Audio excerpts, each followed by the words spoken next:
2024년 2월 9일 에콰도르의 수도 키토. 한 평범한 오후, 국영 방송국의 생방송 스튜디오가 갑자기 아수라장이 됩니다. 카메라가 돌고 있는 바로 그 순간, 검은 복면을 쓴 무장 괴한들이 총을 들고 난입했죠. 기자들이 바닥에 엎드리고 방송 장비 사이로 총구가 휘둘렸습니다. 그들은 소리쳤습니다. 이건 메시지다. 모두가 보게 하라.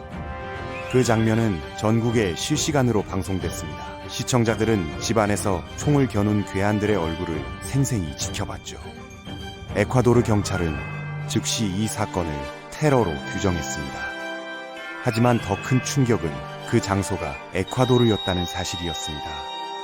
라틴 아메리카는 수십 년간 마약 조직의 폭력에 시달려왔습니다. 하지만 그런 혼돈 속에서도 에콰도르는 평화의 섬으로 불렸던 나라입니다. 이 지역에서 가장 낮은 살인율을 자랑하던 남미에서 가장 안전한 나라였죠. 그런데 단 5년 만에 상황이 완전히 뒤집혔습니다. 에콰도르는 이제 라틴 아메리카에서 가장 위험한 국가 중 하나가 되었습니다. 도대체 무슨 일이 벌어진 걸까요? 평화롭던 나라가 범죄 조직의 전쟁터로 변한 이유는 무엇일까요? 그 답은 하얀 가루, 바로 코카인에 있습니다. 총이 아닌 돈으로, 폭력이 아닌 하얀 가루로 나라가 무너진다면 그건 어떤 모습일까요? 오늘 우리는 그 하얀 가루가 어떻게 남미의 한 도시들을 지옥으로 바꾸고 있는지, 그리고 유럽의 수요가 어떻게 라틴 아메리카를 파괴하고 있는지 그 숨겨진 연결고리를 추적합니다. 코카인 거래를 이해하려면 지도를 봐야 해요. 갱단이 이 마약을 어떻게 한 곳에서 다른 곳으로 운반하는지 그 밀수 경로를 추적해야 하거든요. 불법 암시장이지만 놀랍게도 이 경로들은 꽤 잘 기록되어 있습니다.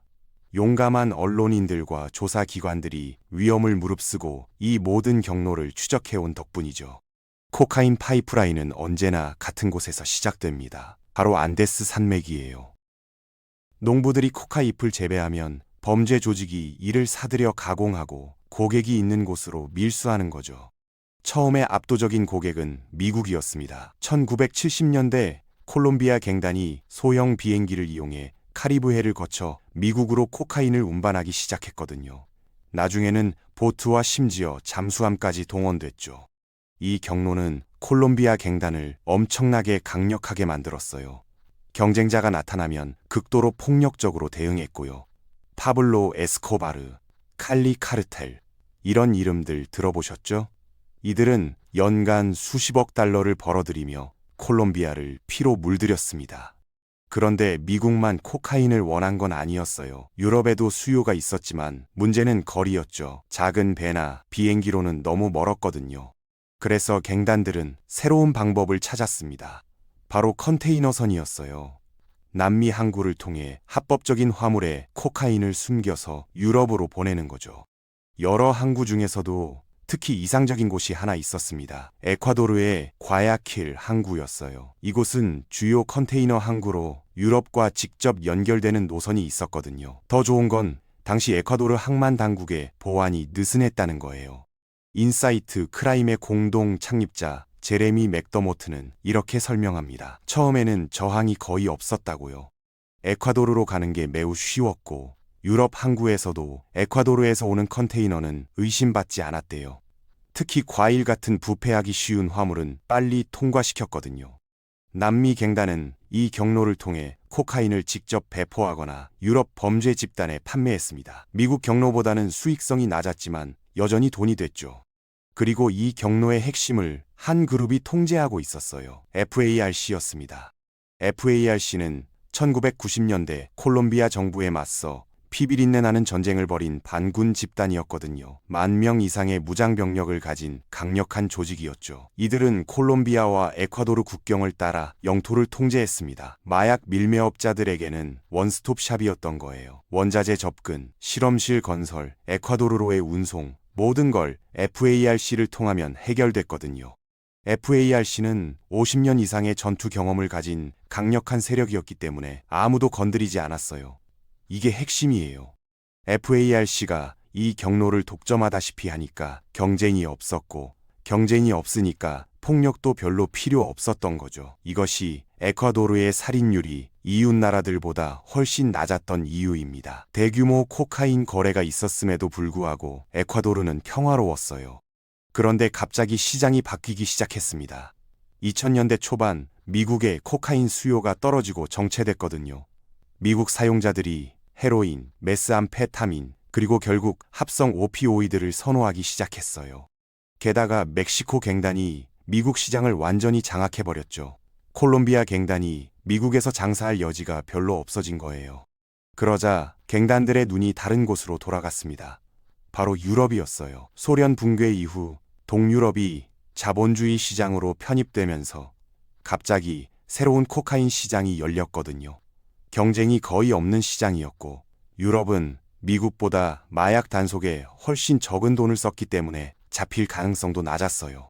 더 놀라운 건 가격이었습니다. 2002년 기준으로 코카인 1kg을 미국에서는 29,000달러에 팔 수 있었는데 유럽에서는 9만 달러를 받을 수 있었거든요. 3배가 넘는 가격이에요. 이런 기회를 놓칠 범죄 조직이 어디 있겠어요? 유럽 갱단들도 적극적으로 나섰습니다. 처음에는 이탈리아 마피아가, 그 다음에는 네덜란드 갱단이, 그리고 2010년대에는 발칸 갱단, 특히 알바니아 조직이 남미에 도착했어요. 이들은 직접 남미 갱단에서 코카인을 구매하고 운송의 대부분을 책임졌죠. 그러면 라틴 아메리카 갱단은 출발 지점만 통제하면 됐어요. 유럽인들이 접수 지점을 정리해 주니까 훨씬 편했던 거죠. 유럽 갱단들은 새로운 경로를 개척하며 코카인을 유럽에 범람시켰고 수요는 급격히 증가했습니다. 이에 대응해 남미 농부들은 매년 더 많은 코카를 재배했어요. 유럽 항만 당국은 2010년대 후반 국경을 통과하는 코카인이 엄청나게 늘어났다고 보고했죠. 에콰도르를 통과하는 이 경로는 세계에서 가장 수익성 좋은 밀수 루트가 됐습니다.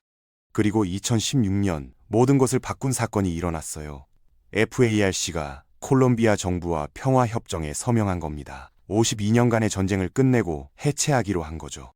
콜롬비아에서는 희망의 순간이었지만 에콰도르에게는 재앙의 시작이었어요. FARC가 사라지자 이 수익성 좋은 경로에 위험한 권력 공백이 생겼습니다.